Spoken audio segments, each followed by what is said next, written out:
네, 지금 우리는 미국과 중국 간의 패권 경쟁, 그리고 러시아의 우크라이나 침공, 또 세계 정세, 신냉전이라는 말이 나올 만큼 긴박하게 돌아가는 세상 속에 살고 있습니다. 게다가 북한의 움직임도 심상치가 않은 상황인데요. 윤석열 정부의 외교, 그만큼 힘든 여정이 예상이 되고 있습니다. 자, 2022 한국 포럼 세계 토론 세션 가운데 그 첫 번째 부문입니다. 바로 외교 분야인데요. 미중 대결 속에 한국 외교의 선택은이라는 주제로 함께합니다. 자, 오늘 사회는 전재성 서울대 정치외교학부 교수가 수고해 주시겠습니다. 토론의 패널로는 국회 외교통일위원회에서 활동하고 계시죠. 민주당 싱크탱크인 민주연구원장을 지내신 더불어민주당 홍익표 의원과 또 외교부 차관과 국가안보실 차장을 지냈고 새 정부 외교정책 수립에 큰 역할이 예상이 됩니다. 조태용 국민의힘 의원, 또 얼마 전까지 통삼교섭본부장을 지내셨습니다. 유명희 외교부 경제통상대사, 또 동아시아 정세 전문가이십니다. 손열 동아시아 연구원 원장님께서 수고해 주시겠습니다. 다섯 분을 모두의 위로 모시겠습니다. 어서 오십시오.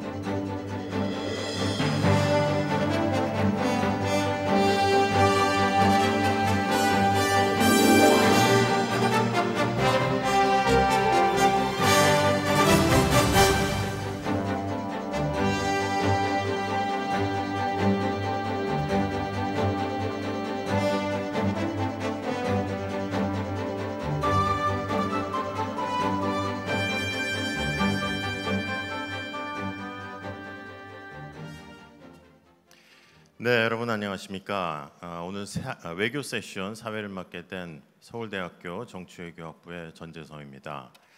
앞선 세션에서도 변화하는 국제 정세에 대한 많은 말씀이 계셨습니다만 우리 세션은 약 70분 동안 각계 네 분의 훌륭한 패널을 모시고 외교에 관한 말씀을 나누어 보도록 하겠습니다. 저희 주제는 미중 대결 속의 한국 외교의 선택이라는 주제입니다. 제목부터 미중 대결이라고 선정이 되어서 상당히 국제 정세에 압박을 느끼게 하게 되는 그런 대목입니다. 아까도 말씀이 계셨듯이 지금 보름 후에 출범할 신정부는 외교정책 부문에서 엄청난 구조적인 압박에 직면할 것으로 예상이 됩니다. 미중 간의 경쟁 또는 갈등은 계속되고 있고요. 이제 경제나 기술 영역을 넘어서서 군사 안보 영역으로까지 확장이 되고 있습니다. 또 러시아의 우크라이나 침공으로 탈냉전기 최대의 전쟁 위기가 만들어졌고요. 그것은 경제에도 영향을 미쳐서 지금 우리의 물가에도 직접 피부로 와닿는 영향을 발휘하고 있습니다. 또 남북 관계는 이미 대화가 줄어들고 상당한 군비 경쟁으로 들어간 지가 오래되었습니다만 신정부 역시 북한의 점증하는 이제 핵 미사일 위협 속에 한편으로는 군사 억지 또 다른 한편으로는 타협에 굉장히 큰 과제에 직면하고 있고요. 무엇보다 군사 안보 분야를 넘어서서 경제나 신흥 안보, 팬데믹이나 기후 변화와 같은 새로운 외교 환경도 이미 우리 외교정책 도전 과제의 상수로 자리를 잡은 것 같습니다. 그런 면에서 이번 정부가 부딪히고 있었던 여러 도전들도 있었고요. 다음 정부가 또 물려받아서 한편으로는 연속성을 가지기도 하고요. 한편으로는 조금 더 새롭고 창의적인 방법으로 우리의 외교를 추진해 나가야 될 것 같습니다. 오늘 세션이 있기 전에도 작년에 우리 한국일보에서 대한민국 지속가능 솔루션이라는 프로젝트를 진행을 했었습니다. 각 분야별로 했었고요. 저는 외교 부분에 참여를 했었는데 주요 외교정책 과제로 미중 간의 갈등, 또 한미동맹, 한중관계, 한일관계 정상화, 또 경제안보, 대북정책 이런 몇 개의 분야로 나누어서 대안을 모색하고 또 기획 연재로 소개된 걸로 알고 있습니다.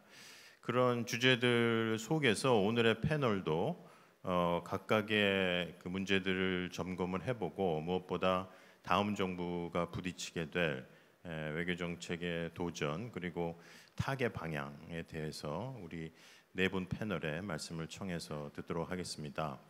아까 소개 말씀이 계셨기 때문에 시간 관계상 소개 말씀은 다시 하지 않고요. 첫 번째 질문으로 먼저 들어가도록 하겠습니다. 첫 번째 질문은 좀 총체적인 질문입니다. 앞으로 신정부가 부딪히게 될 외교 환경의 과제 또는 도전 중에서 우리가 특히 신경 써야 될 부분은 무엇이고, 또 지금 윤석열 정부가 취임 전이지만 여태까지의 공약 또는 관련 인사 여러분들의 발언 등을 통해서 대체적인 정책 방향, 핵심 개념 이런 것은 나와 있는 상태입니다. 그래서 각 패널들께서 주의 깊게 보고 계시는 다음 정부의 전체 정책 방향 또는 비전 이런 게 무엇인지 좀 커다란 틀에서 먼저 여쭙고 그다음 조금 더 구체적인 주제로 들어가 보려고 합니다. 먼저 우리 더불어민주당의 홍익표 의원님을 청해서 듣도록 하겠습니다. 네, 안녕하세요. 홍익표 의원입니다. 오늘 아주 귀한 자리에 초대해 주신 한국일보 측에 감사의 말씀을 좀 드리겠고요. 오늘 세미나에 함께 계신 여러분들이 아마 다양한 시각, 그다음에 여러 가지 전문성을 가지신 분이 많이 계시기 때문에 윤석열 정부가 새로운 외교, 경제 등을 그다음에 사회적 문제에 대해서 설계하는 데 있어서 상당한 도움이 될 수 있는 그런 계기가 되지 않을까 생각되고요. 그런 차원에서 오늘 저도 말씀을 좀 드리도록 하겠습니다. 사실 저는 이런 생각을 합니다. 외교 문제에 대해서 새로운 정부가 항상 뭔가 새로운 뉴 비전, 어떤 새로운 전략을 내세워야 된다는 강박관념에서 좀 벗어날 필요가 있지 않을까 생각을 합니다. 왜냐하면 전 세계 어느 나라에서 외교 문제에 대해서 그렇게 새로운 비전을 제시하는 나라는 대체로 미국밖에 없습니다. 미국은 세계를 리드하는 나라이기 때문에 본인들이 대개 또 대통령의 집권 기간이 한 8년 정도, 그래서 한 정권이 8년 끝나면 새로운 정부 또 정당도 바뀌기 때문에 그런 세계를 리드하는 국가로서의 그런 이념을 하지만 다른 국가들 같은 경우는 일반적으로 미국과 중국, 러시아 이런 나라들이 설정해 놓은 이슈들에 따라서 어떻게 조율하고 적응해 나갈 것인가 하는 거기 때문에 매번 한국에서 새로운 정부가 과거 정부하고 완전히 다른 외교 전략을 내세워야 되고 이런 것 자체가 쉽지가 않습니다. 또 그러다 보면 소위 얘기해서 과거 정부의 성과까지 부정해 버리려고 하는 의도치 않은 결과가 발생할 수 있다, 이런 측면에서 저는 지난 정부의 성과, 물론 꼭 문재인 정부의 5년뿐만 아니라 과거 보수 정권의 5년까지 빛과 그림자에 대해서 조금 더 냉정하게 살펴보면 윤석열 정부가 다음 5년을 어떻게 나가야 될지에 대해서 저는 길이 좀 보이지 않을까 이런 생각을 해봅니다. 우리 앞에 직면한 이슈는 굉장히 많습니다. 한미 관계, 한중 관계, 또 한일 관계의 최악의 상태라고 한일 관계 등 이러한 인접해 있는 국가들은 물론이고 최근에 우크라이나 사태 같은 경우는 사실은 우리 단순히 우리 굉장히 거리상으로 먼 곳에서 일어난 일이지만 우리에게 주는 임팩트는 결코 작지 않다고 생각을 합니다. 그런 측면에서 제가 크게 얘기해 보면 전통적 외교 안보에 있어서의 전통적 이슈와 비전통적 이슈가 있는데 최근 들어와서는 전통적 이슈보다는 비전통적 이슈의 비중이나 중요성이 점점 커지고 있는 것 아닌가 이런 생각을 합니다. 전통적 이슈라고 할 때는 우리가 흔히 알고 있는 외교, 군사 이런 분야가 있겠지만 안보 분야, 군사 안보 분야가 핵심이지만 이미 경제 통상 분야까지 사실상 전통적 분야라고 할 수 있겠습니다. 그리고 비전통적 분야의 새로운 분야에 늘어난 것은 아까 우리 전재성 교수님 말씀하셨지만 기후환경 변화라든지 또는 팬데믹과 관련된 보건의료 분야의 협력, 그리고 문화 외교적인 측면, 그리고 실제로 인간 안보와 관련된 측면도 굉장히 강조되고 있고요. 그다음에 외교에 있어서 이 주체도 과거 국가 중심의 외교였다면 이제는 기업이나 NGO, 심지어 개인 차원에서의 외교까지도 실제로 존재하고 있기 때문에 이러한 외교의 수단에 있어서의 주체의 다양성까지도 우리가 같이 고민해야 될 시점이 아닐까 생각을 합니다. 그런 측면에서 저는 문재인 정부의 여러 가지 성과를 좀 검토해보고 넘어갈 때 한미 관계에 관련돼서는 제가 한 가지 말씀드리면 한미 관계는 우리 외교의 중추, 그러니까 아주 핵심적인 외교 안보의 등줄기라고 할 수 있겠는데 한미 관계가 과연 우리로서는 한미 관계를 벗어나서 다른 걸 할 수는 없습니다. 그렇지만 저는 이런 말씀을 드리고 싶어요. 한미 관계는 계속 확대해야 돼. 한미 관계 속에서 한미 동맹의 부분은 도리어 약간은 좀 조정해야 될 필요가 있다 이런 생각을 갖고 있습니다.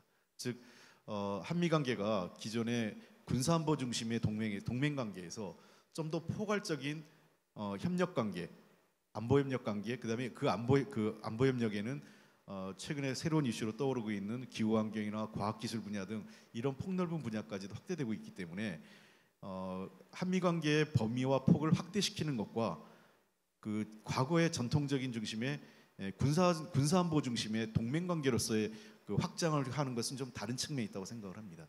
그래서 한미 관계를 한미 동맹과 등치시켜서 보지 않았으면 좋겠다 이런 생각을 하나 갖고 있고요. 두 번째는 한일 관계 역시 최악의 상황이라고 할 수 있는데 한일 관계를 복원하는 데 있어서 새로운 정부가 중요시해야 될 것은 한일 관계에 대해서는 역시 역사적 관점과 국민적 눈높이에 맞춰서 하는 것이 좋다고 생각을 합니다. 자칫 조급하게 한일 관계를 복원하다 보면 이것이 정권에 어떤 상당히 부정적인 영향을 주고 전체 그 정권의 어떤 지지율이나 국정 운영의 안정성, 심지어 외교 정책의 전체의 틀을 흐트릴 수 있기 때문에 한일 관계가 복원돼야 된다는 것은 분명히 저도 동감하지만 한일 관계 복원에 대해서 그 과정은 상당히 신중하게 국민적 눈높이에 맞추는 것이 훨씬 더 안정적인 외교 운영을 하는 데 도움이 되지 않을까 이런 생각을 갖고 있습니다. 그다음에 뭐 시간 관계상 좀 짧게 하나 말씀드리면 북한 문제 하나 더 말씀드리겠는데 최근에 우크라이나 문제는 아마 한반도 비핵화에 상당히 부정적인 영향을 줄 것으로 생각됩니다. 한반도 비핵화 관련돼서 우리가 여러 가지 접근 방법이 있었어요. 북한에게 우리가 해법으로 제시했던 게 과거 그 리비아나 이라크와 관련된 그 접근 방법. 그다음에 최근에 우크라이나 남아공 등에 있었던 우리가 CTR적 접근 방법 등을 얘기했는데 아마 북한의 입장에서는 우크라이나나 리비아나 그 이라크가 이 외국에게 그러니까 미국이나 소련 러시아 군대에게 침공당한 것은 자신들이 군사력이 강하지 않아서 그리고 대량 살상 무기를 갖추고 있지 않았기 때문이라고 판단할 수 있다는 측면에서 결국은 우크라이나 사태는 한반도 비핵화, 북한의 핵 문제를 해결하는 과정에서 훨씬 더 어려운 과제를 우리에게 던졌다 생각을 하고 북한이 매우 소극적으로 나올 가능성이 있습니다. 결국 아까 북한 문제도 동일한 건데요. 북한 문제와 북한의 핵 문제 해결 문제를 등치시키면 안 된다 이렇게 좀 봅니다. 북한의 핵 문제는 우리 혼자 할 수 있는 게 아니라 미국과 국제사회와 함께 상당히 장시간에 걸쳐서 이것은 해결해 나가야 될 문제고 단기적으로 우리 소위 휴전선을 중심으로 한 한반도 내에 정치적 군사적 안정 그리고 남북 간의 교류와 협력 문제는 또 다른 차원에서 접근을 해서 이 투트랙 이중적 전략을 접근하는 것이 한 축으로서는 한반도의 안정 그다음에 평화와 안정을 유지하면서 또 다른 측면에서 북한의 핵 문제를 해결하는 중장기적 한반도 비핵화를 해결하는 문제를 조화롭게 이끌어 나갈 수 있지 않을까 이런 생각을 합니다. 결론적으로 얘기하면 새로운 정부가 외교 문제를 풀어가는 데 있어서 지난 정부의 성과를 좀 신중하게 재검토해서 국민의 눈높이에 맞춰가는 것이 외교 문제에 대해서는 저는 기본이 아닐까 이런 생각을 갖고 있습니다. 네, 감사합니다. 총론도 있고 강론도 있고 전체 토론의 문을 잘 열어주셨습니다. 특히 21세기 외교 자체가 바뀌고 있으니까요. 국내 정치하고 외교를 잘 조화시켜야 되고 또 연속성, 외교의 주체도 다양화되고 있고 주제도 비전통 안보까지 커버하고 있기 때문에 그런 총론적인 말씀을 잘 정리해 주셨고 한미동맹, 한일관계, 북핵 문제 앞으로 토론을 더 진행해 가야 될 좋은 포인트들의 문을 잘 열어주셨습니다. 다음 우리 조태영 의원님 모셔서 이번 신정부 외교정책 수립에 많은 역할을 하셨기 때문에 저희가 설명도 듣고 좀 심도 있는 가이드도 해주실 수 있으리라고 생각됩니다. 안녕하십니까, 조태영입니다. 지금 이 귀한 자리에 제가 이제 오게 됐는데 정말 감사드리고 특히 한국일보의 이영성 사장님이랑 다 계시는데 깊은 감사를 드립니다. 자, 이제 우리 홍익표 의원님 제가 평소에 존경하는 의원님이고 지금 말씀하신 내용에 대해서 제가 상당 부분 공감합니다. 특히 이제 새로운 정부가 들어서더라도 지난 정부에 있었던 공과를 잘 평가해서 공은 잘 계승할 수 있는 그런 좀 열린 마음이 필요하다는 취지의 말씀으로 제가 이해하고 그런 마음을 가지는 것이 중요하다 이렇게 생각을 합니다. 그 문재인 정부 외교를 쭉 평가를 해볼 때 뭐 긍정적인 평가도 할 수 있는 데도 있고 저는 아무래도 좀 비판적이고 부정적인 평가가 좀 나오게 됩니다. 한미 간의 이제 포괄적인 동맹, 그 군사 동맹을 좀 벗어나서 포괄적 전략 동맹이 필요하다 하는 것이 이제 윤석열 당선인의 정책인데 문재인 정부도 마지막에 작년도 한미 정상회담 결과를 보면 그런 방향으로 공동성명이 나왔습니다. 첫 발만 띄었을 뿐이고 사실은 이제 내용을 채워 넣어야 되고 이행을 해야 되는데 그 실천의 과제를 또 내용을 채워 넣는 과제를 좀 가지고 있다는 말씀을 드리고 포괄적인 동맹으로 나가야 된다라고 하는 말씀에 대해서 공감합니다. 일본에 대해서도 일본하고의 관계 개선이 굉장히 필요합니다. 역대 최악의 한일 관계라는 말을 듣고 있는 이 상태를 그대로 방치할 수는 없다고 생각하는데 그럼에도 불구하고 올바른 역사 인식에 바탕을 해서 국민들의 지지를 받아가면서 나아가야 되기 때문에 그 점은 신중해야 된다는 말씀도 제가 공감을 합니다. 다행히 지금 윤석열 당선인의 대일 정책 협의 대표단이 일본에 가 있는데 이제는 조금 대화를 좀 하겠다는 일본 측의 자세가 있다고 해서 좋은 단초로 생각하고 여러 가지를 생각하면서 추진해 나갈 수 있을 것 같습니다. 북한에 대해서는 사실 북핵과 북한 문제를 좀 나눠서 봐야 되느냐 하는 문제에 대해서는 저는 좀 의견이 다릅니다. 지금 북핵 문제가 뭐 해결이 안 된 지가 벌써 수십 년이 됐고 저도 외교부에 있을 때 북핵 문제 담당도 해봤습니다만은 결과적으로 노력은 있었지만 성과를 좀 내 보일 수가 없는 좀 그런 입장입니다.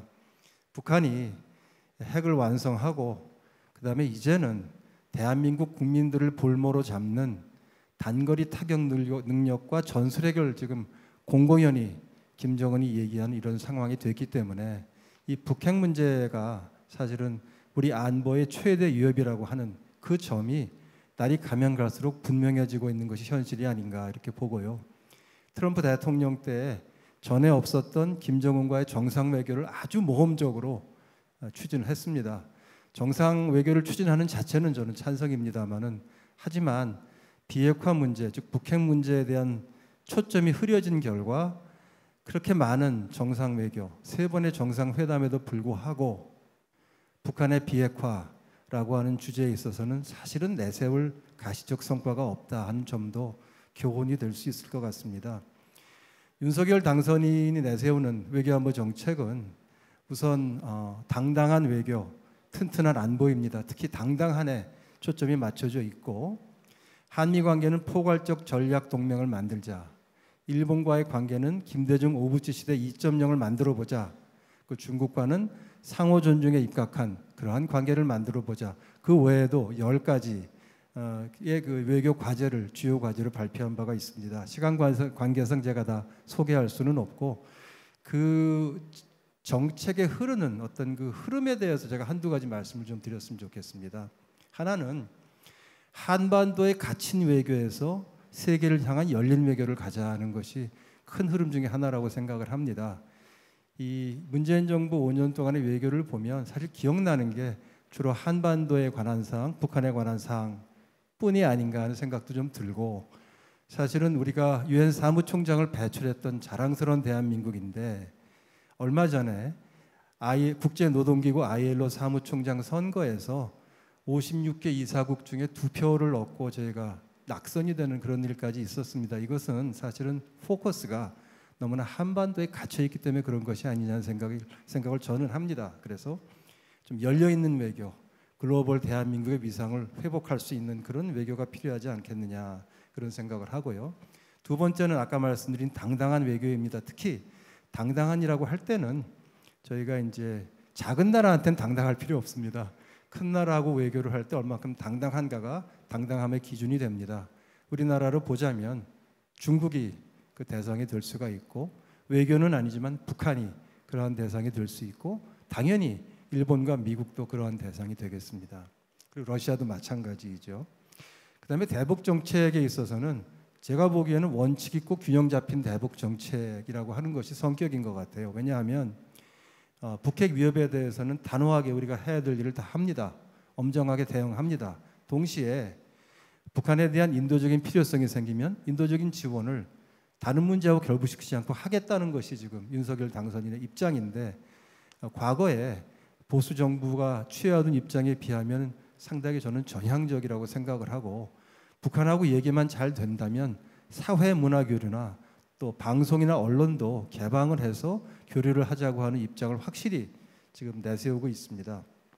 그리고 끝으로 문재인 정부 외교에서 조금 없었다고 생각되는 부분 중에 하나가 제가 보기에는 가치 외교인 것 같습니다. 세계 모든 나라가 다 국익 외교를 합니다. 국익과 실용 외교만 가지고는 대한민국의 외교 브랜드가 사실은 잘 나오지 않습니다. 대한민국의 정체성을 생각하고 추구하는 이념과 가치를 생각하면서 가치에 입각한 외교가 조금은 들어가야 되겠다고 생각을 하고요. 예를 들어서 북한 인권 문제 같은 경우는 북한이 굉장히 불편해합니다. 현실적으로 북한하고 협상을 할 때 어려운 점이긴 하지만 자유민주주의 국가인 대한민국이 북한 인권에 대해서 국제사회가 기대하는 목소리는 내는 것이 맞지 않겠느냐 하는 것이 저희 생각입니다. 뭐 짧지만 이렇게 한번 윤석열 당선인의 외교 방향을 정리해봤습니다. 감사합니다. 네, 고맙습니다. 앞서 그 개별 외교 정책 항목도 말씀을 좀 해주셨고요. 특히 윤석열 그 당선인 공약집을 보면 맨 처음 외교 분야에서 나오는 것이 글로벌 중추국가라는 용어입니다. 그래서 해외 전문가들하고 세미나를 해봐도 그 글로벌 중추라는 것이 정확하게 무엇을 의미하는지 많이 질문들을 하고 있는데, 후반부에 이제 한반도를 넘어선 외교 또 가치 기반 외교 말씀으로 설명을 해주셨는데, 이따 혹시 기회가 되시면 조금 더 말씀을 듣고 싶은 생각도 있습니다. 그것이 가장 이제 우리 외교의 상위 개념으로 자리가 잡혔는데 여전히 좀 추상적인 부분이 있지 않나 그런 생각도 듭니다. 다음은 우리 유명희 대사님 모셔서 말씀 듣겠습니다. 예, 안녕하십니까, 유명입니다. 먼저 오늘 이렇게 귀한 자리에 초대해 주신 한국일보 측에 감사드립니다. 앞서서 제가 존경하는 두 의원님들께서 전반적인 그 외교 정책 방향에 대해서 잘 훑어주셨기 때문에 저는 경제안보, 통상 쪽을 위주로 말씀을 드리겠습니다. 먼저 제가 생각하는 이 그 당선인의 공약과 그 다음에 이 신정부의 그 정책 방향과 이거를 논하기 전에 이 경제안보 통상 환경을 간단히만 말씀을 드리겠습니다. 세 가지로 요약할 수 있겠는데, 첫 번째는 현재 지금 이 국제 경제 질서는 한마디로 초불확실성의 국제 경제 질서 전환기라고 할 수 있겠습니다. 미중 패권 경쟁이 격화되고 그리고 자국 우선주의가 본격화되면서 2차 대전 이후의 자유주의 국제 질서가 흔들리고 규범에 기반한 다자주의 질서도 뿌리째 도전을 받고 있습니다. 이러한 가운데 새로운 질서는 뭐가 될지 아직 그 형태에 대해서 아무도 예측하기 힘든 그러한 초불확실성의 국제 경제 질서 전환기를 저희가 지금 겪고 있습니다. 두 번째 특징은 이러한 전환기에 예전에는 그래도 국제 정치가 경제에 대해서 최소한의 관여를 하는 노력이라도 있었다면은 이제는 통상과 산업기술과 외교 안보와 영역 간 구분이 없어지면서 이게 다 섞여서 복합적인 고차 방정식으로 리스크가 나타나고 있습니다. 따라서 각국이 쓰는 수단도 어떤 수단을 쓸지 예측이 불가능한 그런 상황입니다. 마지막으로는 아까 그 조 의원님께서 가치 외교를 말씀하셨는데, 이러한 상황에서 다자주의가 안 통하니까 우방국끼리 규합을 하는데 그 기준이 가치연대입니다. 민주주의, 인권, 자유무역, 시장경제 이렇게 가치를 공유하는 국가들이 가치를 제고하기 위해 규합을 하면서 일종의 가치연대, 그리고 가치를 같이 하는 국가들끼리 진영화 하면서 이 경제 블락이 이루어지는 그러한 상황을 보이고 있습니다. 그럼 이러한 초불확실성의 국제경제 질서 전환기에 새로운 정부는, 신정부는 무엇을 해야 하나? 저는 공약에서 주목을 한 게 경제안보 외교 강화입니다. 또 물론 신흥안보 강화, 그다음에 이 글로벌 외교의 기여 이러한 부분도 주목을 해서 보고 있는데 이러한 점에서 신정부가 해야 될 것을 조금 더 제가 더 확장해서 구체적으로 말씀을 드리면은 첫 번째는 이러한 혼란기에 우리에게 정말 우리를 지킬 힘이 되고 우리의 미래 성장의 동력이 되는 것은 핵심 전략 기술입니다. 그것은 신정부의 공약에도 기술 동맹이라든지 이런 여러 가지 외교 공약의 그 세부적인 사항에서도 잘 나와 있다고 생각을 합니다. 즉 미중 간 패권 경쟁이 격화될 때 미중 모두가 필요로 하고 그래서 또 함부로 우리를 건드릴 수 없고 그러한 모두가 필요로 하는 핵심 전략 기술을 가지고 있을 때 그게 우리의 전략적 공간을 넓혀주고 그게 또 우리 미래 성장의 동력이 될 수 있다는 겁니다. 현재 지금 반도체가 그런 역할을 하고 있지만 지금 우리가 메모리 반도체에서 그런 경쟁력이 있는 거지 비메모리로 넘어가거나 다른 분야로 넘어가면 아직도 경쟁력 있는 분야가 더 갈 길이 멉니다. 그래서 이런 핵심 기술 분야에서 그 원천 기술을 가진 선진국들과 협력을 강화하고 공급망 협력을 강화하고 그 기술 지식 안전망을 쌓을 수 있는 그러한 것이 우리 앞으로 신정부 외교의 주요 정책 방향이 되어야 된다고 생각합니다. 두 번째로 말씀을 드리고 싶은 게 저 역시 가치 외교에 대해서 조금 더 통상의 관점에서도 말씀을 드리고 싶습니다. 지금까지 우리가 뭐 무역 수지 흑자, 그다음에 뭐 무역 규모 이런 어찌 보면 좀 근시안적인 숫자, 경제적 이익에 좀 중점을 뒀다면은 이제는 우리도 이제 무역 규모 8위에 시장 GDP 규모 10위에 이러한 경제 대국으로서 좀 중장기적인 시각을 갖고 국가 통상 전략을 설계를 할 필요가 있다고 봅니다. 그러한 점에서 오히려 우리 기업이 필요한 거는 이런 단기적인 근시안적인 숫자가 아니라 국제 경제 질서 체제가 제대로 자리를 잡히는 것, 그것이 시장 경제와 자유무역에 기초한 경제 질서가 재건되는 것입니다. 그래서 우리가 지향하는 가치들, 자유민주주의, 시장 경제, 자유무역 이러한 가치들을 함께하는 국가들과 연대를 해나가면서 그러한 가치들을 제고하는 방향으로 국제사회에서 역할을 해야겠다는 것입니다. 특히 지금 경제안보라는 개념이 잘못 활용되면은 경제라는 거는 사실 시장이고 효율성입니다. 안보라는 거는 국가이고 신뢰이고 자칫하다가 이 제조 부흥을 그 중점을 두고 있는 거대 내수 시장을 가진 선진국들이 이거를 너무 중점을 두다 보면은 보호주의화 할 수 있습니다. 정부의 그 자의적인 개입이 어디까지 갈지.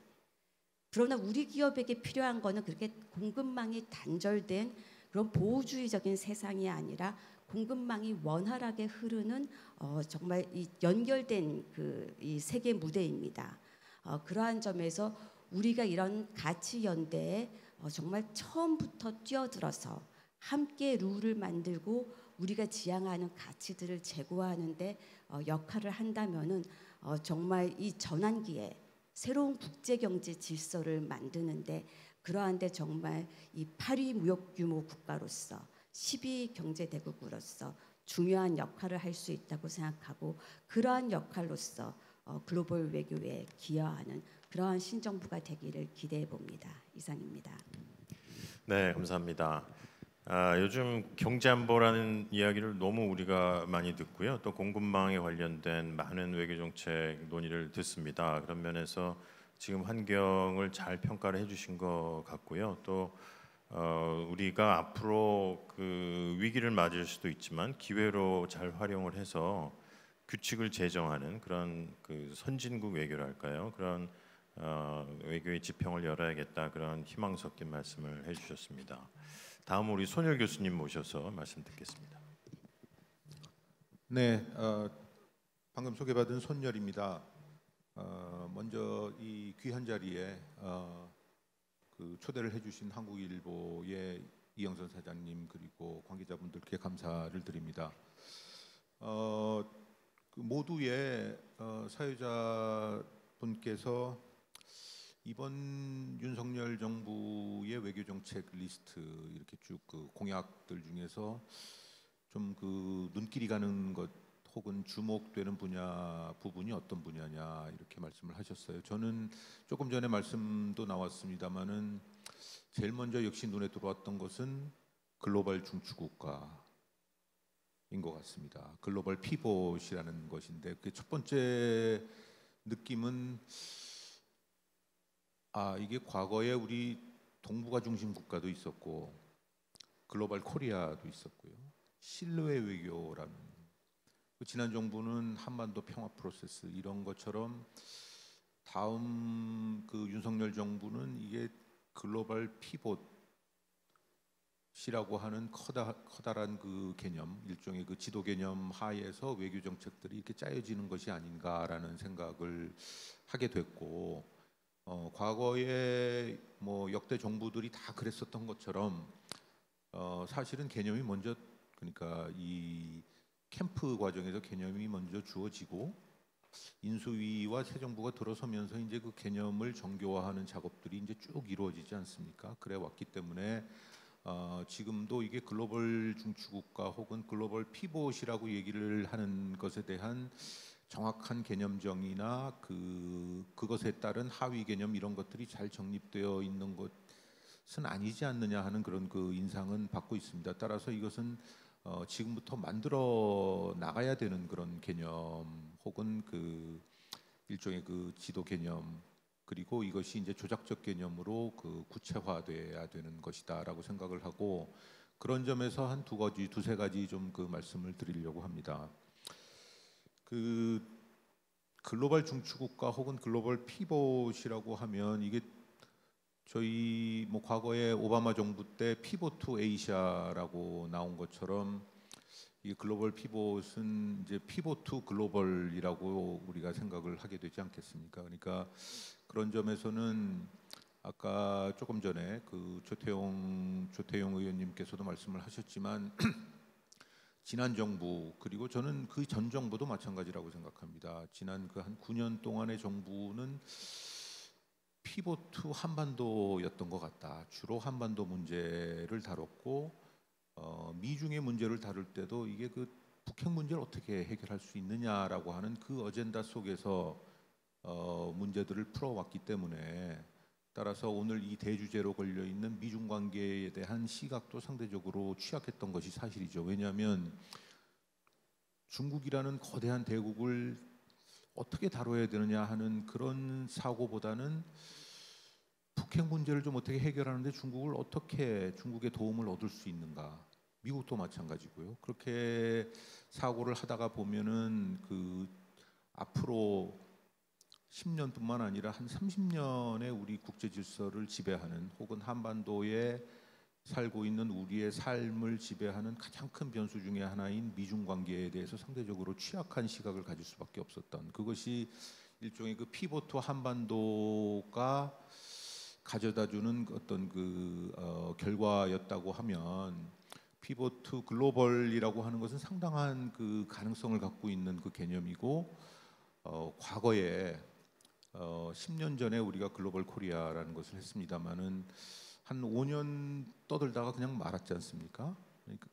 그런데 이번에 이 피봇 투 글로벌은 좀 체계적으로 그 발전시킬 필요가 있다. 왜냐하면 대한민국이 지금 거기에 서 있고, 무슨 얘기냐면 앞에서도 많은 말씀들이 나왔던 것처럼 이제는 그 우리 대한민국은 덩치로 보면은 중견국이죠. 미들파워죠. 강대국이 될 수는 없으니까요. 그러나 그 경제적으로는 지금 선진국, 기술적으로도 선진국, 그리고 문화, 특히 그 대중문화에서도 뭐 아주 선진국에 지금 들어가 있는, 그러니까 일종의 그 선진 중견국이기 때문에 그 우리의 국익은 우리가 여태까지 외교를 펼쳤던 것보다는 굉장히 많이 그 확장되어 있고, 그런 그 확장된 국익을 외교가 적절히 그것을 실현을 해야 된다. 그러기 위해서는 공간을, 지금의 한반도에 비교적 국한되어 있었던 이런 공간을 쓰는 것은 훨씬 더 확장시켜야 될 필요가 있다라는 측면에서, 첫 번째는 이 공간적 피봇이 필요하다라는, 그래서 그 신정부의 아마 지금 조금 더 구체화해 나가야 될 그 정책 과제는 한반도 제일 중요하죠. 한반도라고 하는 한 피봇이 있다고 하면 이것을 지역적으로 그리고 또 지구적으로 이것을 확장해 나가는 이런 그 공간 활용법을 좀 잘 그 정립할 필요가 있다라는 것이 첫 번째. 두 번째는 피봇을 얘기를 할 때 이게 뭐 축이잖아요. 컴파스 같은 걸로 우리가 얘기를 하는데 시간축의 피봇도 굉장히 중요한 것 같습니다. 앞서서 유명희 대사님께서 말씀하셨던 조금 더 장기적으로 좀 볼 수가 없냐라고 하는, 그러니까 지금 단기적으로 지금 걸려 있는 피봇도 생각을 해야 되고 중장기도 생각을 해야 되는, 길게 보면 한 30년까지도 우리가 봐가면서 그 글로벌 피봇을 얘기를 할 때가 됐다라는 것입니다. 모두의 그 이준석 대표께서 말씀을 하시는데 축사가 아니고 기조발제처럼 그 하셨어요. 그러니까 윤석열 정부의 앞으로 5년은 2030의 시점, 2030의 관점을 좀 담아야 된다라고 하는 것인데, 우리가 2050을 30년 후를 얘기를 하는 경우, 28년 후를 얘기를 하는 경우에 저 같은 기성세대는 90에 가까운 그 시점이기 때문에 사실 관심이 없죠. 그러나 지금의 2030은 그 시점은 5060 본인들의 인생의 황금기, 절정기를 얘기를 하는 것이잖아요. 그러니까 그 시점을 가지고 오늘의 2022에서 어떤 정책을 펴는 게 좋을지, 그러니까 미중 관계가 나오더라도 그 미중 관계를 조금 더 긴 스펙트럼에서, 시간축에서 생각을 했을 때는 조금 그 다른 방식의 그 외교 정책을 우리가 모색을 할 수가 있지 않을까라고 하는 그런 그 생각을 하게 됩니다. 그래서 그 이런 그 시간축 혹은 공간축으로 이 글로벌 피봇을 좀 구체화하는 작업이 차기 정부에서 필요하다라는 그 말씀을 드리고, 이런 것들이 구체적으로 그 지금부터 이루어지지 않으면 결국은 5년 후에 2022년과 큰 차이가 없는 대한민국으로 혹은 그 정부로 마감할 가능성이 상당히 많고, 또 역대 정부가 그래 왔지 않습니까? 따라서 그런 정부에서 이번 정부 출발이 굉장히 중요하다. 그리고 그 슬로건은 저는 개인적으로는 잘 잡았다라는 생각. 그래서 이것을 잘 이끌어 가줬으면 하는 그런 그 바람을 가지고 제 그 모두 발언을 마치겠습니다. 감사합니다. 네, 감사합니다. 아주 핵심적인 여러 문제들을 잘 짚어주셨습니다. 지금 당선인 공약의 주요 개념들, 또 그 안에서 드러나고 있는 우리의 정체성, 그리고 공약이 이제 정책으로 되는 과정에서 필요한 여러 가지 논의들, 지금 학계나 정책연구계에서 주로 많이 논의되고 있는 핵심 주제들을 간략하지만 아주 짜임새 있게 소개를 해주셨고요.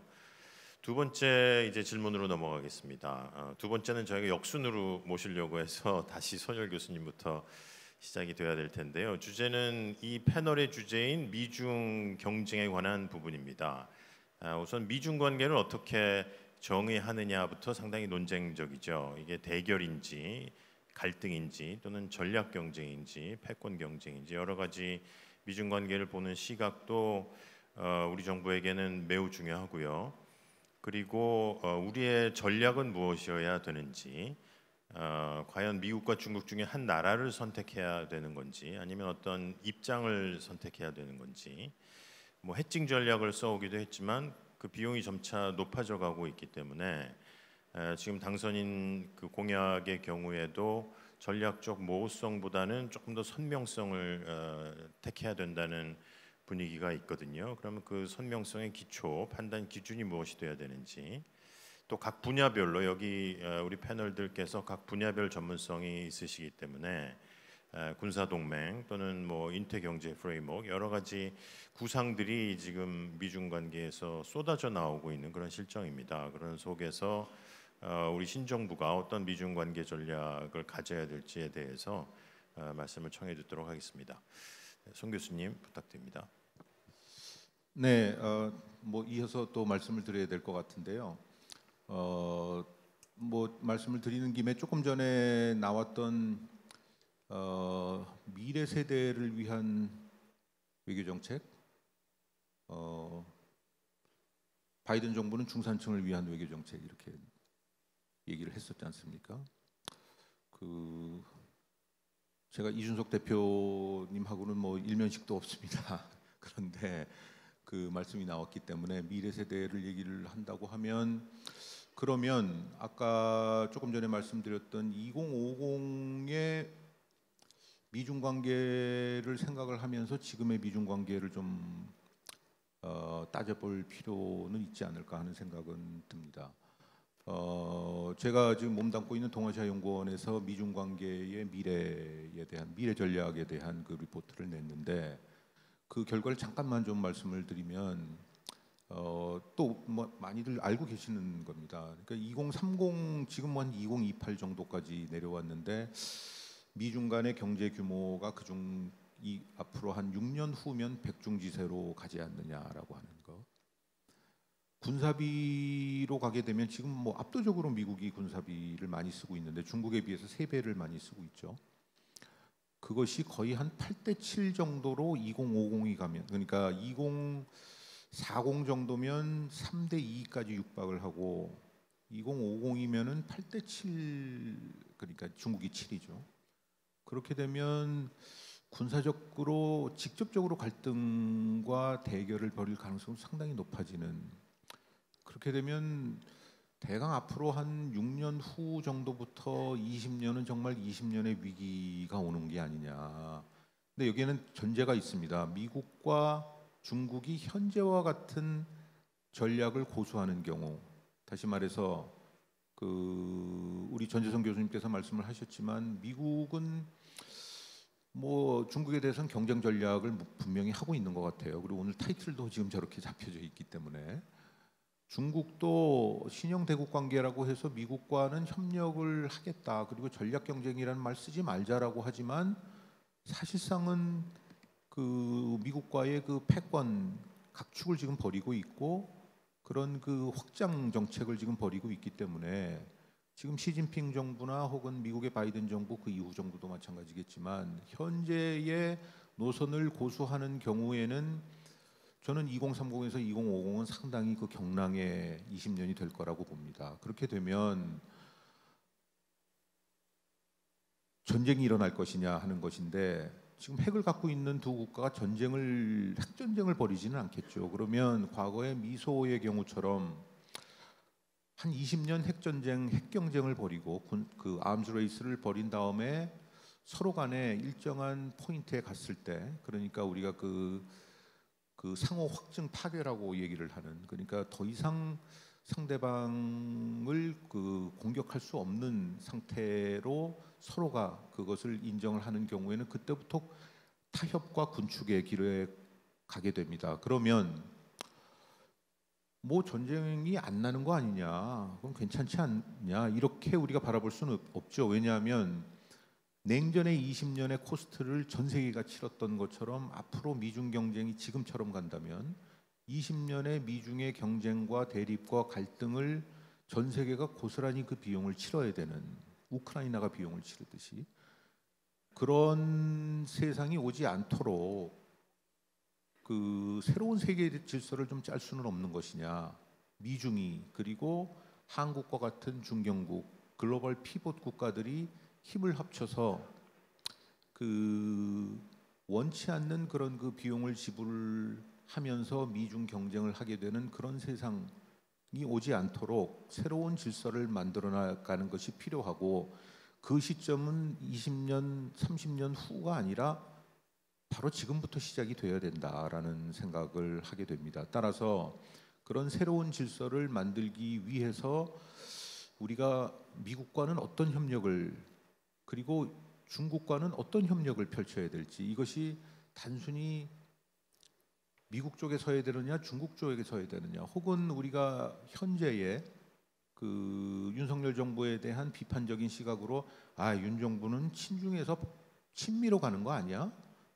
이렇게 되지 말아야 되는 것이죠. 왜냐하면 그렇게 되면은 지금이나 5년 후나 대한민국 외교는 계속 그 자리에 있을 것이기 때문에 따라서 그 미래를 내다보고 미래의 신질서를 구축한다는 차원에서 그 대한민국의 새로운 그 외교의 방향을 설정을 해야 되고 그 속에서 중국과 미국과의 그 협력, 선택적 협력의 길을 가야 된다라고 하는 것이 그 첫 번째 포인트고, 두 번째 포인트는 조금 더 말씀을 드리면 이것을 하는 데 있어서 한국과 거의 유사한 위치에 있는 국가들이 너무나 많이 있습니다. 미중 사이에 끼어 있는 아시아에 있는 중국 주변에 있는 국가들은 거의 다 대부분이라고 보면 되겠죠. 따라서 이런 그 중국 중견국들과 서로 협력하고 연대해 나가는, 그래서 새로운 질서를 만들어 나가는 그런 그 일종의 그 중견국 연대의 노력이 상당히 필요하다. 그리고 거기에는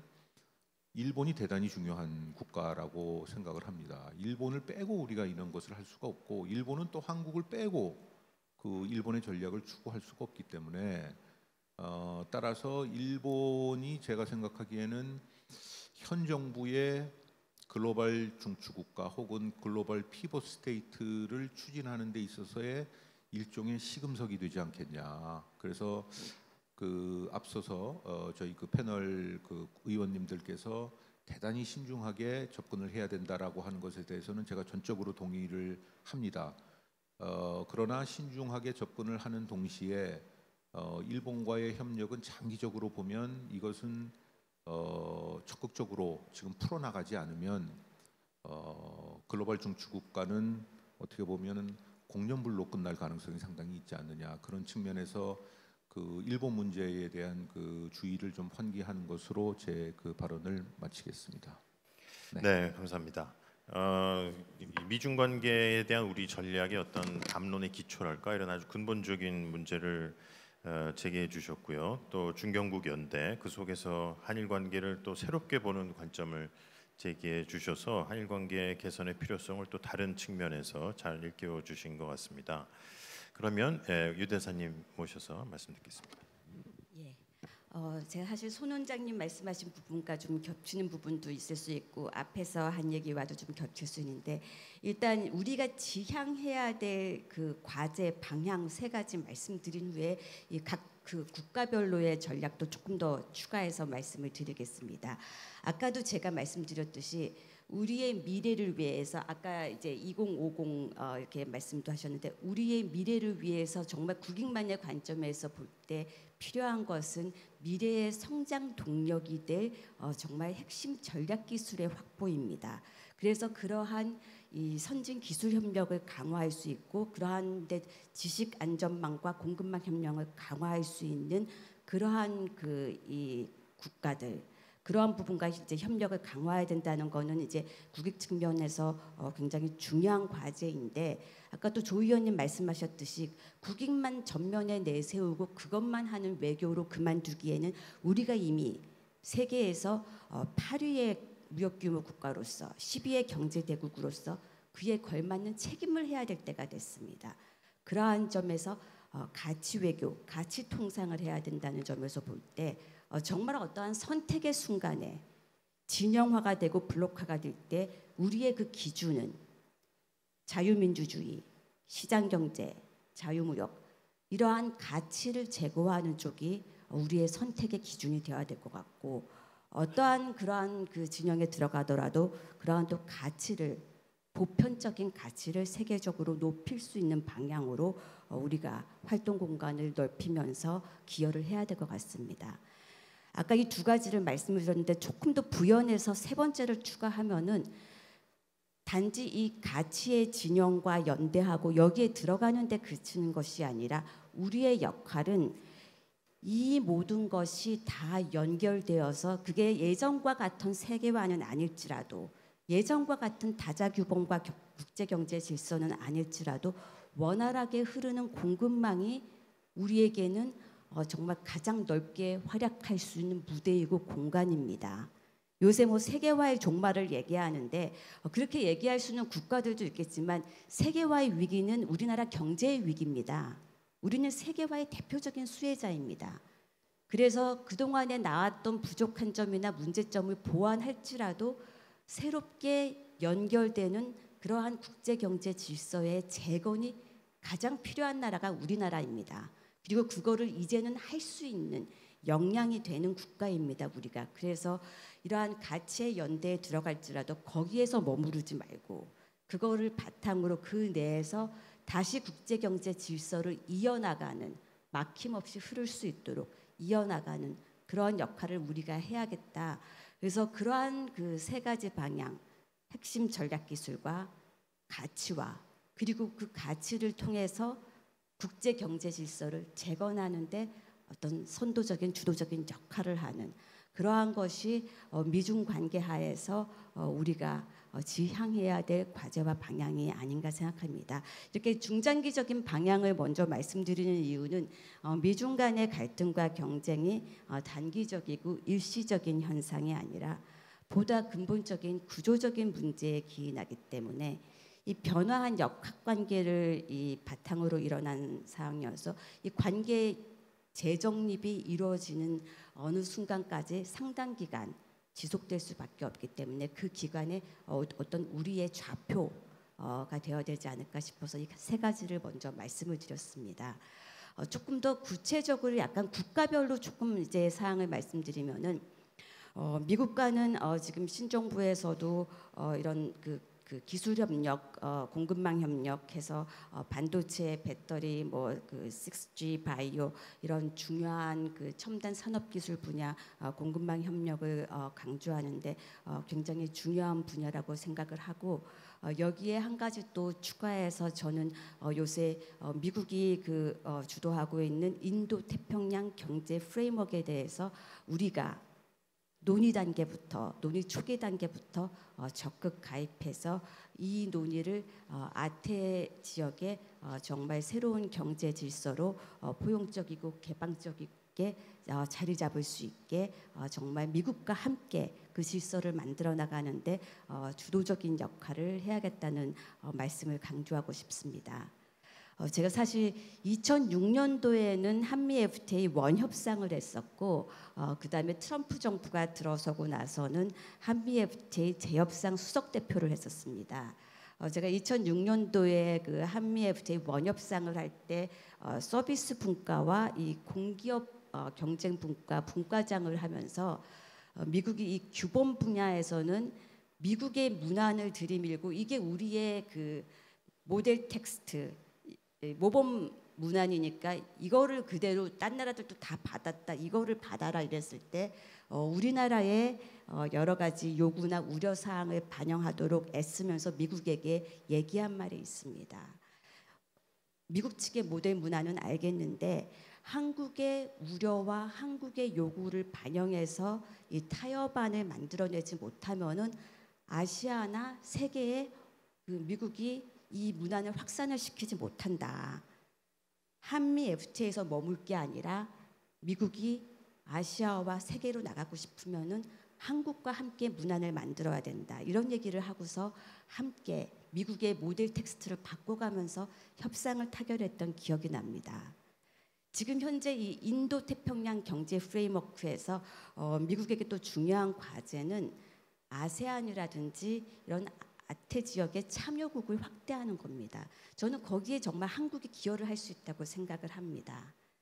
디지털 분야라든지 공급망 분야라든지 한국의 경험을 바탕으로 한국의 FTA 경험, 한국의 산업 경험 이런 걸 바탕으로 미국과 함께 아세안 측이나 아시아 국가들의 입장을 반영을 해가며 정말 보다 이게 포용적이고 개방적이고 그런 융통성을 발휘하도록 조정안을 내는 역할을 할 수 있고 그래서 이게 의제 설정부터 협상 이 내용의 문안의 내용까지 한국이 함께 미국과 이 아태 지역의 새로운 국제 경제 틀을 만들어가는데 역할을 할 필요가 있다고 생각하고 그러한 점에서 또 한미 관계에 있어서는 이 인도 태평양 경제 프레임워크를 초기부터 참가해서 함께 이 동반자로서 경제 질서를 만들어가는데 역할을 했으면 하는 바람입니다. 중국에 관해서 제가 사실은 그 중국 대사관에 근무도 했었기 때문에 잠깐만 말씀을 드리면은 중국은 굉장히 중요한 교역 파트너입니다. 특히 그 중국의 개인당 소득이 10,000불을 넘어서면서 이 폭발하는 중국의 소비 시장은 우리 기업들에게 놓칠 수 없는 기회입니다. 그리고 중국의 서비스 시장도 마찬가지고요. 가까이에서 그 시장을 두고서 그냥 외면하고 있는 거는 우리가 제대로 우리 기업들이 기회를 잡지 못하고 있는 거기 때문에 분명 그러한 기업들 간의 협력은 지속돼야 됩니다. 상호 존중을 바탕으로 양국 간의 관계를 해나가면서 기업들의 협력은 지속하고 공급망에 있어서도 중국은 굉장히 중요한 역할을 합니다. 중국의 수입을 80% 이상 의존하고 있는 품목이 1,850개 이상입니다. 그 품목을 우리가 다 국내에 생산하거나 다변화를 시킬 수가 없습니다. 바로 가까운 곳에 시장을 두고서요. 그러한 점에서 중국을 알고 중국을 모니터링하면서 중국의 산업 생산 동향을 파악하면서 즉각 대응할 수 있는 시스템의 구축과 다각적인 채널의 구축이 중요합니다. 그러한 점에서 이 중국에 대해서는 계속 그 시장을 활용하면서 리스크를 관리해가면서 하는 게 이 중국과의 상호 존중 관계 속에서 함께 구체적으로 잘 정책적으로 녹아 들어갈 필요가 있다고 생각합니다. 마지막으로 또 손 원장님이 하신 그 아세안이라든지 주변국과의 관계도 조금 더 부각하고 싶습니다. 아세안도 마찬가지고 제가 EU도 마찬가지입니다. EU 같은 경우도 EU의 정책이 산업 정책이 전략적 자율성입니다. 개방적 전략적 자율성. 이 개방과 전략과 자율 사실 모순되는 말들의 연결인데 그게 바로 미중 간의 경쟁성에 어떻게 독자적인 영역을 확보하면서 미래 경쟁력을 키울까 하는 EU의 고민이 담긴 부분입니다. 우리와 비슷한 상황에서 그런 전략적 공간을 확보하려는 그런 EU나 아세안이 이런 지정학적 경쟁 상황에서 우리에게 힘이 될 수 있고 우리의 공급망의 파트너가 될 수 있다는 점에서 그러한 주변국들과도 교류를 강화해 나가는 게 중요하다고 하겠습니다. 이상으로 이 미중 간의 그 경쟁 상황 속에서 우리 정부가 해야 될 새로운 정부가 해야 될 역할들을 몇 가지 짚어봤습니다. 네, 감사합니다. 그 외교 현장에서 느끼신 여러 가지 아주 생생한 경제 안보 얘기, 또 다음 정부 얘기를 해주셨고, 아까 손일 교수님도 중견국 연대에서의 리더십 이런 말씀하셨는데, 또 경제 분야에서도 자율성과 리더십이 굉장히 중요하다라는 말씀은 이제 미중 관계를 주어진 조건으로만 보지 말고 어떻게 타개해 나갈지에 대한 또 문제 의식을 전해주신 것 같습니다. 다음은 조태영 의원님, 네, 말씀 청했겠습니다. 그 두 분 저희 손열 교수님 또 유명희 대사님 말씀에 참 시사점이 많이 있는 것 같습니다. 많은 점을 느끼게 하고요. 특히 이제 미중 간의 대립 구도는 거의 디폴트 모드로 굳어진 것인 것 같고 수십 년 계속될 가능성이 상당히 높아 보이는데 이것이 신냉전까지 발전할지 아니면 경쟁과 협력 모드가 될지는 앞으로 상황 발전에 달려 있다고 생각을 하고 우리가 한반도 안에 갇혀서 북한 문제만 바라보면서 미국하고 중국을 보는 이런 좁은 시야를 가지고는 사실은 우리 미래를 개척할 전략이 나오긴 좀 어려울 것 같습니다. 그런 점에서 조금 시야를 넓게 가질 필요가 있는데 우선 미국을 보면은 바이든 대통령한테는 올 11월 달에 중간 선거가 굉장히 중요합니다.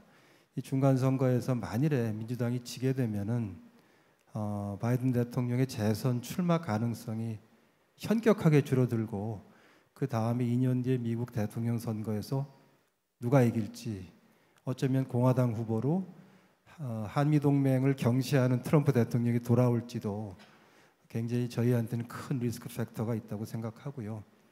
시진핑의 경우에 이제 11월 달에 자기 계속해서 집권할 수 있는 결정은 채택할 수 있을 텐데 새로운 도전들이 있다는 전문가들 말씀들이 있어요. 우선 첫째는 이 코로나 바이러스가 이게 가을까지 이게 진정이 되겠는지 다시 한번 재확산될지 거기에 대해서 전문가들은 재확산 가능성도 상당히 보고 있는 것 같은데 그래 되면 중국의 현재 방역 정책 가지고 과연 지속 가능한 것인지 큰 도전이 하나 있고 다 보시는 것처럼 지금 상하이에서 벌어지는 일들이 계속되면 중국도 견디긴 좀 어려울 거다 생각이 듭니다. 두 번째는 경제 둔화가 계속될 가능성이 높은데 그 시진핑으로 봐서는 재신임을 얻을 때 좀 어려운 점이 생기겠죠. 세 번째는 우크라이나 사태인데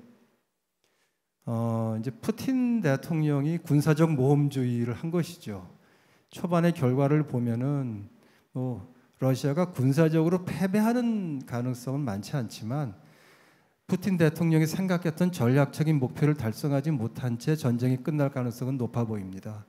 그래도 했을 경우에 너무 푸틴 대통령하고 밀착이 되어 있는 시진핑의 어떤 그 국내에서 입지 어떻게 될 것인가 하는 부분도 좀 볼 필요가 있는 것 같습니다. 이런 큰 틀을 좀 보면서 우리가 이제 미중 간의 이제 관계를 봐야 될 텐데요. 지금 시간이 촉박하다고 지금 뭐 하나 떴습니다. 그래서 윤석열 당선인이 펴나갈 정책은 이런 것들을 고려하면서 구체적인 방향을 정해 나가겠지만 큰 방향 몇 가지는 좀 분명한 것 같아요. 하나는 이제는 전략적 모호성을 주로 해서 가기에 좀 어려운 상황이 됐기 때문에 전략적인 선명성 부분이 강조가 될 거라고 생각하고요. 이건 사실은 윤석열 정부뿐 아니라 어떤 정부가 지금 대한민국에 들어서더라도 그 방향으로 가는 것이 불가피하다고 저는 생각합니다. 그럼 뭐가 선명한 거냐? 그러면 결국은 이제 그 동맹의 중요성을 한번 생각해 볼 필요가 있습니다. 그 부분에서 안보 문제에 있어서는 동맹에 기반한 성명성이 조금 더 나와야 되지 않겠느냐 하는 생각이 들고요. 경제 문제에 있어서는 사안별로 우리 국익에 따라 결정하는 것이 가장 맞는 원칙인데 현재 이제 그 첨단 기술이나 공급망 문제 등으로 해서 세계의 경제 질서가 재편되고 있기 때문에 이 부분에 있어서도 지금 이명희 대사님 말씀하신 가치연대 부분에 우리가 들어가는 것이 더 국익에 맞는 그런 상황이 될 수 있겠다고 생각을 이제 합니다. 그리고 이제 관련해서 안보 면에서 좀 제가 말씀드리고 싶은 것은 중국도 있는 대로 보는 것이 좀 필요하다고 봅니다. 중국이 저희가 92년도에 수교를 할 때 중국의 이 지역에서의 군사 안보 정책하고 현재 중국의 군사 안보 정책은 아주 다릅니다. 중국은 이미 2019년에 우리 동해에 와서 러시아와 함께 연합 공군 훈련을 실시했는데 아시는 것처럼 훈련이라고 하는 것은 그 훈련으로 끝나는 것이 아니고 다른 의미가 있는 것이죠. 그리고 두 번을 실시했는데 두 번째는 바이든 대통령이 당선되고 취임하기 전에 중국이 한 번 더 연합훈련을 실시했습니다. 즉 제가 말씀드리고 싶은 것은 서해에서는 일정한 경계를 그어놓고 우리 해군 보고 넘어오지 말라고 하고 기회가 있으면 동해에 와서 훈련을 하고 있는 중국의 군사안보 정책이 결국 어떤 방향을 향해서 갈 것이냐. 또 중국이 핵심 이익으로서 꼭 지키겠다고 하는 제1도련선, 즉 섬들을 연결한 선이죠. 도련선이니까 그 도련선의 출발지인 한반도는 제1도련선의 안쪽에 들어오는 것이냐, 바깥쪽으로 가는 것이냐, 이런 좀 안보 측면에서의 중국의 어떤 행동에 대한 평가와 거기에 따른 우리 정책에 대한 고민도 여기에 좀 들어가야 된다고 저는 생각을 합니다. 그리고 정말 공감합니다. 무슨 정부가 새로 들어왔는데 과거에는 친중이었다가 친미로 간다. 대한민국은 그렇게 해서는 되는 나라가 아니고 우리 스스로의 국익하고 우리 스스로의 전략 목표에 맞추어서 우리 입장을 정할 수 있는 그런 나라가 돼야 되고 그 다음에 거기서 아마 차이가 있다면 가치라는 부분을 어느 정도 고려할 것이냐 또 동맹이라는 부분을 얼마나 정도 고려할 것이냐에 대해서는 조금 차이가 있을 수 있지만 근본적으로 우리가 주인의 자리에 앉아서 주인의식을 가지고 한 문제 한 문제 결정해 나가는 것이 필요하다는 데 대해서는 저는 국민들의 컨센서스가 있다고 생각합니다. 강론도 말씀드리기엔 좀 시간이 없어서 제가 이 말씀 그렇게 마치고요. 그냥 IPF 아까 말씀하셨지만 인도 퍼시픽 에코노믹 프레임워크는 저희가 지금부터 들어가서 참여하면은 규칙을 같이 만들 수 있습니다. 규칙을 같이 만들고 지키는 것이죠. 쿼드는 문이 닫혀 있지 않습니까? 쿼드에서 얘기하는 규칙이 많이 나오는데 그 중에 상당 부분을 우리가 이제 지키고 있습니다. 작년도 한미공 정상회담 공동성명에 인도 태평양 지역의 조항을 보시면 사실 쿼드에서 표방하는 많은 부분들을 우리 대한민국이 수용했습니다. 제가 좀 아쉬운 거는 우리가 들어가서 규칙을 만들 때부터 우리 목소리가 있었으면 참 좋았을 텐데 그런 기회가 닿지 않아서 이제는 조금 수동적으로 가야 되는 그것이 좀 맞지 않는 것 같고, 그런 점에서 IPEF처럼 지금 시작하는, 아마 미국이 내달에 론치를 할 것 같은데 저희가 처음부터 들어가서 아예 어떤 일을 하자부터 규정을 같이 정하는 게 좋겠다고 생각합니다. 네, 감사합니다. 이제 시간이 거의 다 돼서요. 우리 마지막 연사로 홍익표 의원님 모셔서 미중 경쟁도 물론이고 신정부가 앞으로 해나가면서 그 피해야 될 리스크들 그리고 도전들 이런 것도 같이 총괄해서 말씀을 좀 부탁드리겠습니다. 예, 한 가지만 더 제가 첨언하고 주제로 좀 들어가고 싶은데요. 그러니까 사실은 이제 문재인 정부에서도 가치 외교는 굉장히 중요하게 다뤄졌었습니다. 시장 경제, 민주주의, 평화, 인권 뭐 등등 해서 굉장히 중요한 주제로 다뤄졌고, 그런 아까 그래서 제가 새로운 비전통적 이슈라고 말씀드렸는데, 비전통적 이슈에서 우리가 리더십을 발휘할 수 있는 어떤 국제적 위상이나 우리의 어떤 외교적 어떤 방향의 기본 토대는 문재인 정부가 만들었다고 저는 보고 있습니다. 그럼 다음 정부에서 이걸 어떻게 이어갈 건가? 우리가 지난 G7에서 옵저버 자격으로 초청된 이유 중에는 여러 가지가 있겠지만, 해외에 나가서 우리 대사님들하고 얘기를 해보거나 또는 외국 정부 관계자들 얘기해 보면 많은 평가를 해보는 게 우리 한국의 방역과 관련된 성과, 그다음에 우리 한류 문화에 대한 평가 등에 대해서는 굉장히 많은 말씀들을 주로 해주고 계세요. 그러니까 그 얘기인즉슨 우리가 전통적인 안보나 또는 통상 질서에서보다는 새로운 이슈에서 우리가 더 많은 역할을 할 수 있는 여지가 있고, 그러한 준비를 해나가면서 도리어 그런 것들이 전통적 이슈, 외교 안보 통상 분야에까지도 긍정적인 영향을 줄 수 있다, 이렇게 보고 있습니다. 아마 신정부에서 그런 부분을 좀 훨씬 더 전략적인 고민을 좀 해야 될 때 아닌가 생각되고요. 미중 관계는 정말 고민스럽습니다. 사실 미중 관계의 긴장 관계가 커질수록 늘 우리에게는 불편합니다. 어쩔 수 없이 우리에게 취사 선택을 우리가 강요받기도 하고, 우리 스스로가 그러한 것을 불가피하게 선택하기도 합니다. 우리가 중국하고의 관계를 보면 지난 노태우 정부 때 소련과 관계 정상을 하고 중국과 92년도에 관계 정상을 했는데, 사실은 이것이 한국의 경제 성장에 견인차 역할을 했다는 것은 부인할 수 없습니다.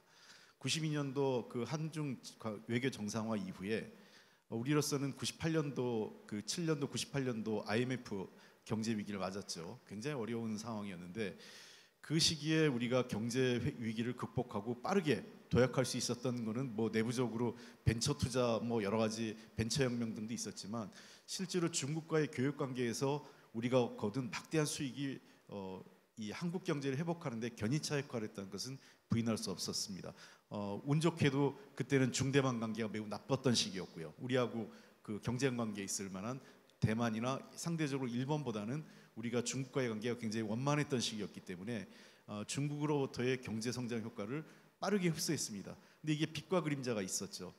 빛은 경제 성장을 극복하고 경제 위기를 극복하고 우리가 도약할 수 있는 빛이 있었다면, 대중의존도가 높아지는 그림자가 생겼던 것입니다. 우리 한덕수 총리께서 지금 총리 후보자인데, 한덕수 통상교섭본부장 당시에 마늘 파동 아마 기억하시면 우리가 중국에 대한 의존도가 어떤 것으로 오는지 이미 그 당시부터 익히 우리는 알고 있었죠. 야, 이게 중국이란 나라가 자기들의 어떤 중대 이익을 침해했을 때 어떤 식으로 대응할지에 대해서는 사실은 우리가 그때부터 준비하고 대응했어야 되는데, 그런 시기가 놓쳐졌다고 봅니다. 지난 정부에서 제대로 준비하지 못하면서 대중의존도는 높은데 그에 대한 어떤 리스크 해칭을 제대로 하지 못한 측면이 분명히 있습니다. 그래서 최근 들어와서는 우리가 당연히 리스크 해칭을 하면서 무역도 다변화하고 경제 의존도도 낮추고, 그런데 또 하나 위기는 최근에 나온 것은 이런 단순히 통상 교역의 문제가 아니라, 미국이 요구하는 것은 새로운 기술 체계, 기존의 산업 분업 체계에 대한 재조정을 요구하고 있거든요. 반도체만 갖고 얘기한다면 반도체 클러스터가 여러 가지가 있습니다. 미국을 중심으로 한 북미 지역에 반도체 클러스터가 있고, 독일을 중심으로 해서 벨기에 등등을 해서 유럽 지역에도 반도체 클러스터가 있다면, 이 아시아 지역에서도 한중일 대만을 비롯한 굉장히 견고한 클러스터가 존재하고 있습니다. 일본과 한국의 기술력과 자본, 그다음에 한국, 일본의 기술력과 자본, 그다음에 중국의 노동력, 뭐 여러 가지 것들이 겹치면서 사실은 아시아의 이 반도체 클러스터가 매우 강력한 경쟁력을 갖고 있었어요. 이것을 해체하라는 것이 미국의 요구입니다. 다시 이것을 그러니까 중국과의 한중일 간에 맺어졌던, 특히 중국하고 맺어져 있던 반도체 클러스터를 해체하고 새롭게 미국과 또는 유럽과 다시 그 가치를 함께하는 나라들과 새로운 반도체 클러스터를 맺자는 것이 미국의 요구고, 우리로서는 중대한 도전입니다. 우리가 가지고 있던 반도체 시장의 상당한 기술적, 그다음에 여러 가지 그 어떤 뭐 가격 측면에서 그 교육 측면에서의 모든 우위 구조를 사실상 내놓고 다시 설계해야 될지도 모른다는 그런 두려움도 현장에서 갖고 있습니다. 그래서 단순히 미중 패권 전략이 전통적 문제뿐만 아니라 과학기술 분야로 왔을 때의 그 문제는 기존의 산업 구조의 재조정이라는 것을 요구하고 있기 때문에 이것을 우리가 어떻게 넘어갈 것인가. 현재 그 한중 관계는 물론이고 이 경제 위기가 과거 몇 년 전에 논의가 됐던 칵테일 크라이시스, 굉장히 복합적인 위기로 다가오고 있습니다. 하나로 다가오지 않고, 그런 측면에서 우리는 중국, 아까 유명희 그 대사님 말씀하신 것처럼 중국을 어떻게 활용하면서 미국과의 그 동맹 관계를 유지할 것인가, 이것을 단순히 미국이나 다른 나라들이 요구하는 것처럼 취사 선택의 문제로 가거나 또는 가치 외교, 가치 동맹이 과거 냉전 시대의 이념 동맹으로 가서 누군가를 배제하는 동맹으로 가서는, 그런 방향으로 가서는 안 된다라는 것이 우리 외교의 확고한 노선이 돼야 되고, 그러한 방향으로 국제적인 리더십을 발휘해야 된다 생각을 합니다. 마지막으로 한 가지만 더 제가 그 우리 정부에 조언을 한다면 짧게만 말씀드리겠습니다. 몇 가지 얘기했지만 역시 외교, 최근의 모든 나라의 특징은 외교와 국내 정치가 분리되지 않습니다. 외교에 힘을 가지려면 국내적 힘을 갖지 않고서 굉장히 어렵다 하는 측면이기 때문에 국내적 합의, 뭐 주로 그 국회겠죠. 야당을 포함한, 앞으로 이제 저희가 이제 야당이 되겠는데 야당을 포함한 국회와의 협의나 합의 구조를 어떻게 효율적으로 가져갈 것이냐. 그리고 뭐 뻔한 얘기지만 국민적 지지와 동의를 외교적 측면에서 얼만큼 가져갈 거냐가 신정부의 외교 정책의 성공에 가장 중요한 과제라고 할 수 있고요. 두 번째는 아까도 제가 계속 말씀드린 거지만 전통적인 그 안보 분야나 통상 분야에서 우리가 미국이나 중국 또는 EU 국가보다 리더십을 발휘하기는 어렵습니다. 이 분야에서는 기존에 우리가 그 발언권을 유지하면서 비전통적 분야, 기후 환경이라든지 또는 그 팬데믹이나 방역, 의료 협력 이런 분야에서의 우리의 리더십을 좀 더 강화하면서 이러한 그 긍정적인 측면이 도리어 전통적 이슈에서 리더십까지 그걸 촉진시키는 것으로 이어질 수 있도록 우리가 그 선순환 구조를 만드는 게 중요한 과제가 아닐까 생각되고, 그다음에 동맹의 빛과 그림자입니다. 동맹이라는 것은 특히 한미동맹은 우리에게 매우 중요하다고 제가 처음부터 말씀드렸지만 한미동맹의 목적과 수단이 바뀌어서는 안 됩니다. 우리는 한미동맹을 왜 유지하는지, 한미동맹은 저는 수단이라고 생각합니다. 한미동맹을 유지하는 것은 한반도의 평화와 안정, 그다음에 우리 국민의 생명을 지키기 위한 것이다라는 것이죠. 그러한 측면에서 한미동맹을 강화하고 유지해야 된다는 것인데 자칫 이것이 본말 목적과 수단이 흔들려서는 안 된다라는 생각을 하고 있고, 그리고 네 번째는 아까 반도체 분야에 제가 재조정 얘기한 것처럼 변화에 대해서 주저하면 안 됩니다. 신중해야 되지만 변화에 대해서 과감하게 결단 있게 도전해야 됩니다. 그렇지 못한다면 우리는 그 변화에 따라가지 못할 것이다 생각을 하고, 마지막으로 2030 세대 그 이준석 대표 말씀하셨다고 그러는데 관점의 변화가 필요합니다. 우리 세대보다 저희 윗세대, 저보다 제가 이제 50대이기 때문에 60대 이상 분들은 유일한 관점이 국가, 국민이었습니다. 제일 중요하신 관점이 그 세대에서의. 그리고 저희 세대쯤 내려오면 시민, NGO 단체 뭐 이런 정도로 좀 넓혀집니다. 국가의 플러스에서. 그러나 이제 2030에게서는 외교조차도 개인과 나에 대해서 어떤 영향을 줄 거냐 하는 문제로 갑니다. 실제로 대한민국이 외교가 확장돼서 평가받는다면 내가 외국 나가서 어떤 대접을 받고 편하게 여행할 수 있지? 라고 물어볼 겁니다. 2030에서는. 즉 저희는 이제 외교를 단순히 국가, 국민, 국익 이 관점에서 조금 더 한 단계 저희 세대 40, 50대 세대에서 확장된 것이 시민적 관점, NGO적 관점이 늘렸다면 이제 2030 간다면 외교가 개인의 삶에 어떤 영향을 주는지, 외교의 변화가 각각 개인의 어떤 그 이해관계에 어떤 영향을 줄 건지에 대해서도 이제는 소상하게 설명하고 그 관계에 대해서도 그 치밀하게 그 전략을 꾸리는 것이 저는 우리 젊은 세대에게 외교를 보는 관점, 그다음에 외교에 대한 이해, 그리고 외교에 대해서 좀 더 적극적으로 자신의 입장을 주장할 수 있도록 바꿀 수 있는 그러한 조건이 되지 않을까 이런 생각을 합니다. 이상입니다. 네, 감사합니다.